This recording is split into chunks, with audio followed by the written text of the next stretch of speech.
In this video, we're going to discuss how you convert back and forth between degrees and radians, are two different ways for measuring angles.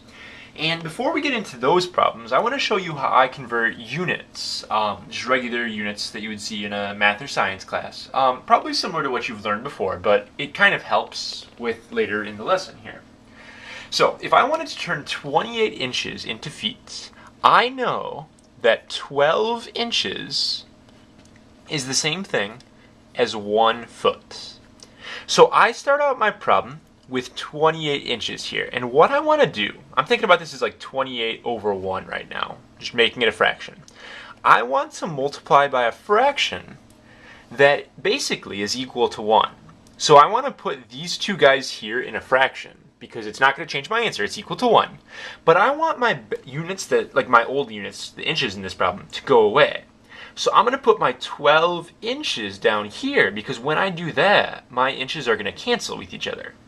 And then all I'll have left over is my feet for my answer. What this basically amounts to is dividing by 12 when you do this math here, but this is actually what's going on if you think about it as a fraction. I'm multiplying by 1, doesn't change my answer. I put the unit I want to cancel opposite where it already is. So if I were to multiply this out, my inches are going to cancel here.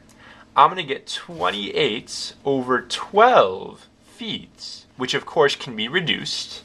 And it looks like we end up with 7 over 3 feet, or 2.6 repeating feet if you prefer. So we multiplied by that clever form of 1 there, and all of a sudden, our bad units went away. We just have left what we want. Similarly, on the second problem here, 107 gallons, I want to turn that into quarts. Well, I know that 1 gallon is the same thing as 4 quarts.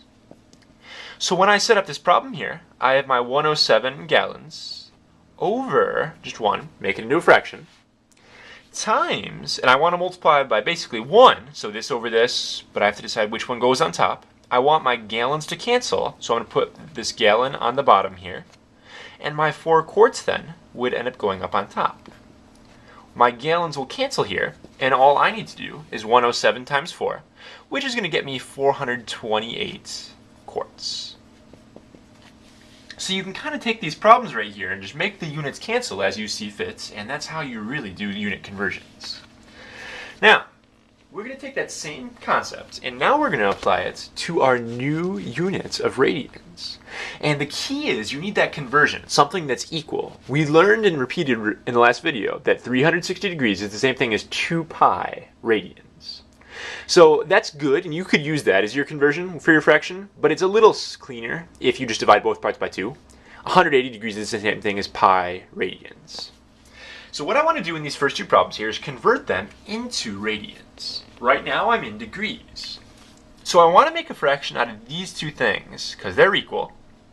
And I want my degrees to cancel, so what's left is radians. So I need to put my degrees on the bottom here, so they'll cancel. Think about them like a unit, like the feet or the quarts or gallons or whatever we're doing. And on top here, I'll put pi. Radians actually do not have units on them, just pi. When you see pi right there, it's understood that that means pi radians. So all we're going to do now is multiply straight across. We get 200 pi over 180. My degrees cancel. And what I'm going to do here is basically just simplify that fraction all the way. I'm going to get 10 pi over 9. If you reduce 200 over 180, you basically divide both parts by 20. 200 degrees is the same thing as 10 pi over 9 radians. For my next problem here, again, my conversion that I'm going to use is multiplying by 180 degrees. I want my degrees to cancel. And I'm going to have my pi up top. When I multiply these right here, I'm just going to get negative 150 pi over 180. The degrees will cancel here. And then what we're left with is going to be, you just basically reduce these numbers right here.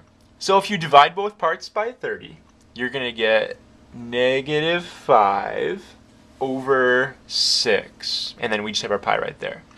So negative 150 degrees is the same thing as negative 5 pi over 6 radians. So that's going one way. If we're going from degrees into radians, you multiply by pi over 180 and things work out. Sometimes, though, we may want to convert into degrees. So we may take something that's already in radians, like one of these here, and turn those into degrees. And the way we do that is just by reversing our fraction here. You can think about it like the pi is kind of what's going to go away in this problem right here.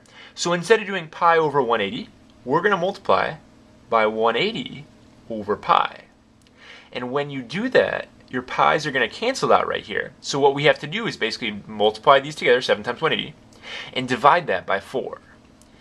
Okay, let's see. So when we divide these out, we're going to get 45 times 7. So it looks like we're looking at 315 for our degrees here. If you just you multiply this out, do 7 times 180, and divide your result by 4, you should end up with 315 degrees there. So that's our first problem right here. You multiply by 180 over pi and things work out. And for our last problem on the video here, if you multiply this, we want to, again, 180 over pi, so our pi's are going to cancel. We end up with just negative 2 times 180, and then divide by 9. And when you do that, you'll get negative 40 degrees.